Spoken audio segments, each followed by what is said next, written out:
جب بھی ام البنین کہا جاتا ہے تو تنہا عباس کی ماں ذہن میں آتی ہے، تو ایسے عام کو تخصیص دی۔ یہ ہے ذات ام البنین۔ کیا ہوا تاریخ میں؟ تاریخ آپ کے سامنے ہے۔ علی نے کہا عقیل مجھے ایک ایسے بیٹے کی ضرورت ہے کہ جو کربلا میں حسین کے کام آ سکے۔ ضرورت بیٹے کی تھی، کام بھائی کا تھا۔ توجہ ہے نا آپ لوگوں کی، کیونکہ میرا موضوع رشتہ اخوت ہے۔ ضرورت بیٹے کی، سبب ضرورت کیا ہے؟ تاکہ بھائی بھائی کے کام آ سکے اور دنیا کو پتا چل جائے کہ بھائی کیا ہوتا ہے۔ کس سے کہا؟ عقیل سے۔ علی ہے معصوم، اور معصوم کو کسی سے مشورہ کرنے کی ضرورت نہیں ہوتی۔ یہ مشورہ کرنا غیر معصوم کی علامت ہے۔ مشورے غیر معصوم کیا کرتے ہیں؟ علی ہے معصوم، پھر عقیل سے کیوں عقیل سے کہا؟ عقیل ایک ایسی عورت کا انتظام کرو کہ جو بہادر خاندان سے ہو، جس کا حسب و نسب بہادر ہو، جو خود بھی بہادر ہو، اور اس سے ایک بہادر بچہ پیدا ہو جو کربلا کے میدان میں میرے حسین کا ناصر بن سکے، میرا حسین کا مددگار بن سکے۔ بھائی کیوں کہا ممکن ہے علی نے عقیل سے اس لیے کہا ہو کہ کربلا کا مارکا بڑا ہے، جب مجھے بیٹے کی ضرورت ہے تو تم بھی بیٹے کی خواہش کرو جو حسین کی مدد کر سکے۔ ادھر علی نے عباس کو مانگا، ادھر عقیل نے مسلم کو مانگا۔ صلوات پڑھیے محمد آل محمد پر۔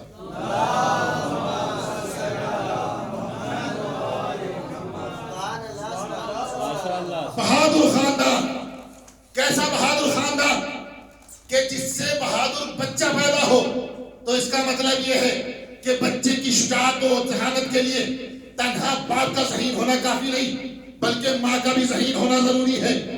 تو کیونکہ ماں کے اثرات بچے میں ہوتے ہیں، اس لیے کہا جاتا ہے کہ جب اپنے بیٹے کا رشتہ تلاش کرو تو یہ نہ دیکھو کہ ہم اپنے بیٹے کے لیے بہو تلاش کریں، نہیں، بلکہ ہم اپنے بیٹے کے بچوں کی ماں تلاش کر رہے ہیں۔ جیسی ماں ہوگی ویسا اثر ہوگا۔ بہادر تلاش کرو۔ انتخاب ہوا کس کا؟ قبیلہ بنی کلاب۔ کیسا قبیلہ؟ لوگوں نے کہا بنی کلاب یہ کتوں والا قبیلہ، نعوذ باللہ۔ کلاب کے معنی کتا نہیں ہے۔ کلاب کے اگر لغت میں معنی دیکھا جائے کہ وہ فرد کہ اگر کسی کی کلائی پکڑ لے اور کسی میں چھٹانے کی طاقت نہ ہو، اسے کلاب کہا جاتا ہے۔ اسے کلاب کہا جاتا ہے کہ جو کلائی چھٹائی نہ جا سکے۔ جناب ام البنین کا قبیلہ۔ اور تاریخ اسلام میں دو قبیلے ایسے ہیں کہ جنہوں نے کبھی اہل بیت سے جنگ نہیں کی، اہل بیت کے مقابلے بڑھ نہیں آئے۔ ایک مختار کا قبیلہ اور ایک قبیلہ ام البنین، کبھی اہل بیت کے مقابلے بڑھ نہیں آئے۔ جناب ام البنین قبیلہ کون سا؟ بنی کلاب۔ کون سا، کیسا ہے یہ قبیلہ؟ کہ یہ قبیلہ وہ ہے کہ ان میں جناب ام البنین کے چچا عامر، ان کا صفت، ان کی شجاعت کا یہ عالم تھا کہ مولائے متقیان کے آنے سے پہلے زمانے جہالت میں عامر کا نام تلواروں پر لکھا جاتا تھا، کیونکہ یہ عرب کا قانون تھا کہ جو سب سے بڑا بہادر ہو اس کا نام تلواروں پر لکھا جائے۔ علی سے پہلے عامر کا نام لکھا جاتا تھا، پھر اس کے بعد علی کا لکھا گیا۔ اتنے بڑے بہادر۔ تاریخ کا واقعہ ہے کہ جناب ام البنین کے قبیلے کا ایک شخص بادشاہ روم کے پاس نشست میں بیٹھا ہوا ہے۔ ایک قبیلہ علقمہ کا شخص ہے، وہ بھی بیٹھا ہوا ہے، نشست لگی ہوئی ہے، سپاہی بیٹھے ہوئے ہیں، بادشاہ اپنے منبر پر ہے۔ ایک مرتبہ مقابلہ شروع ہوا۔ جو قبیلہ جو علقمہ قبیلے کا شخص تھا، اس نے اپنے فضائل بیان کرنا شروع کیا۔ میرا قبیلہ اتنا بہادر ہے، میرا قبیلہ اتنا بہادر ہے، ہم نے یہ کیا، ہم نے وہ مارکا طے کیا، ہم نے وہ مارکا طے کیا۔ باتوں ہی باتوں میں دونوں قبیلوں میں بحثیں شروع ہو گئی۔ جناب قبیلہ بنی کلاب کے فرد نے کہا نہیں میرا قبیلہ زیادہ بہادر ہے، اس نے کہا نہیں میرا قبیلہ زیادہ بہادر ہے۔ جب بحث ہوتی رہی تو بادشاہ روم نے کہا دیکھو تنہا دعوے سے کچھ نہیں ہوتا، دلیلیں پیش کرو۔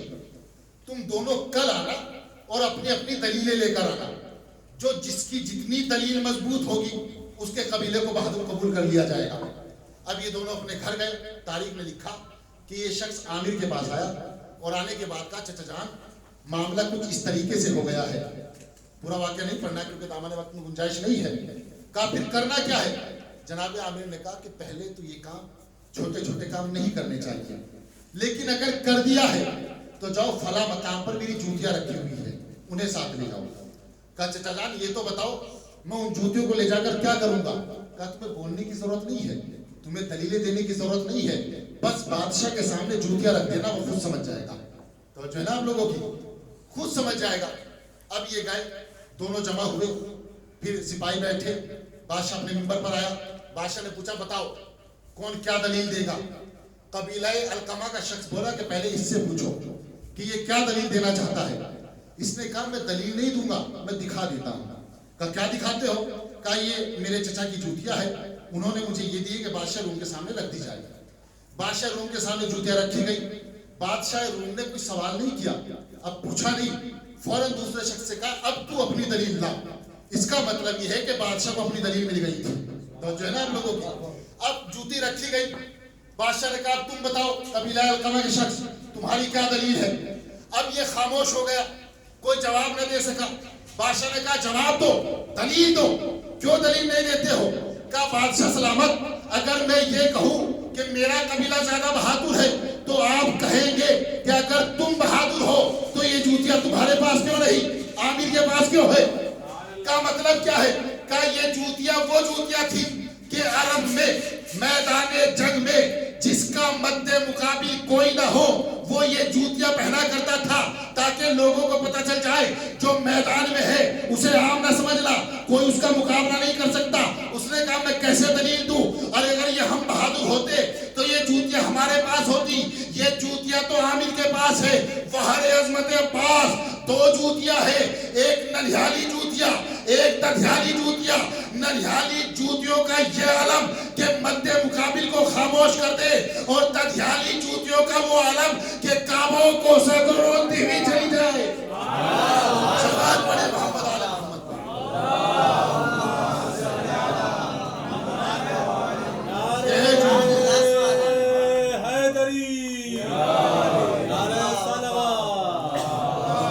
ایک بہادر خاندان میں شادی کرنا ہے, قبیلہ بہادر ہو. کیوں؟ تاکہ بہادر بچہ پیدا ہو, بہادر بچہ پیدا ہو. اور قرآن نے بتایا, تاریخ نے بتایا کہ جب دو طہارتوں کا سنگم ہوا تو لولو و مرجان کی صورت میں حسنین ملے, اور جب دو شجاعتوں کا سنگم ہوا تو عباس وجود میں آ گئے. دو شجاعتوں کے سنگم کا نام ہے عباس. ایسے بہادر, ایسے جری کہ جب ولادت ہوئی علی نے عباس کو اپنے ہاتھوں میں لیا, اور لینے کے بعد کہا یہ قمر بنی ہاشم ہے, یہ قمر بنی ہاشم ہے, یہ بنی ہاشم کا چاند ہے. کہہ رہا ہے علی, اور کس کے لیے؟ عباس کے لیے, کہ یہ بنی ہاشم کا چاند ہے, اور بنی ہاشم وہ ہے کہ جس کا ہر فرد چاند ہے, ہر فرد چاند ہے. آپ تاریخ اٹھائے, جناب عبد المطلب کے لیے کہا گیا قمر البطحہ, جناب عبداللہ کے لیے کہا گیا قمر الحرم, جناب علی کے لیے کہا گیا والشمس والضحاہا والقمر اذا تلاہا, نبی کے لیے کہا گیا کأنہ البدر فی لیلۃ تمامہ و کمالہ. کربلا کے میدان میں اکبر نے چہرے سے نقاب کی, آواز آئی انہ قمر, یہ تو چاند ہے. علی اصغر کا سر نوکے نیزہ پر بلند ہوا, شام کی عورتوں نے دیکھا, اور دیکھنے کے بعد کہا وجہہ کالقمر, اس کا چہرہ تو چاند کے جیسا ہے. تو تمام چاندوں میں جو سب سے بڑا چاند ہو اسے عباس کہا جاتا ہے. صلوات پڑھے محمد آل محمد پر.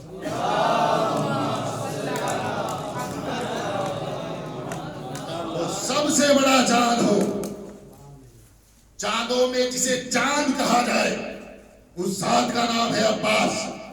نام رکھا گیا عباس. علماء نے عباس کے نام میں جتنے حرف استعمال ہوئے ہیں سب کی وجہ تسمیہ بتائی کہ کس کا کیا مطلب ہے. وہ کہتے کہ سنو, یہ جو عباس میں عین ہے اس کا کیا مطلب ہے؟ کہہ رہے کہ العین علمہ بالحاجات وحل المشکلات والبے بسط عطاہی علی الکائنات والالف امرہ فی السماوات والارض والسین زیادتہ علی الکائنات وسرہ فی المکونات. کا سنو, یہ جو عباس کی عین ہے اس کا مطلب یہ ہے کہ علمہ بالحاجات وحل المشکلات, کہ عباس حاجات کا بھی پورا کرنے والا ہے, عباس مشکلات کا بھی دور کرنے والا ہے. والبے بسط عطاہی فی البریات, کہ بے کا مطلب یہ ہے کہ عباس کی عطا پوری کائنات میں پھیلی ہوئی ہے. توجہ چاہتا ہوں آپ لوگوں کی. کیا کہا کہ عباس کی عطا، عباس کی خیرات پوری کائنات میں پھیلی ہوئی ہے. جو ہاتھ ہو کر خیرات کر کے سخی کہلائے وہ اور ہے، جو بغیر ہاتھوں کے سخی ہو جائے اسے عباس کہا جاتا ہے. جو ہاتھوں کے ساتھ سخی ہو وہ اور ہے، اور جو بغیر ہاتھوں کے سخی بن جائے اسے عباس کہا جاتا ہے.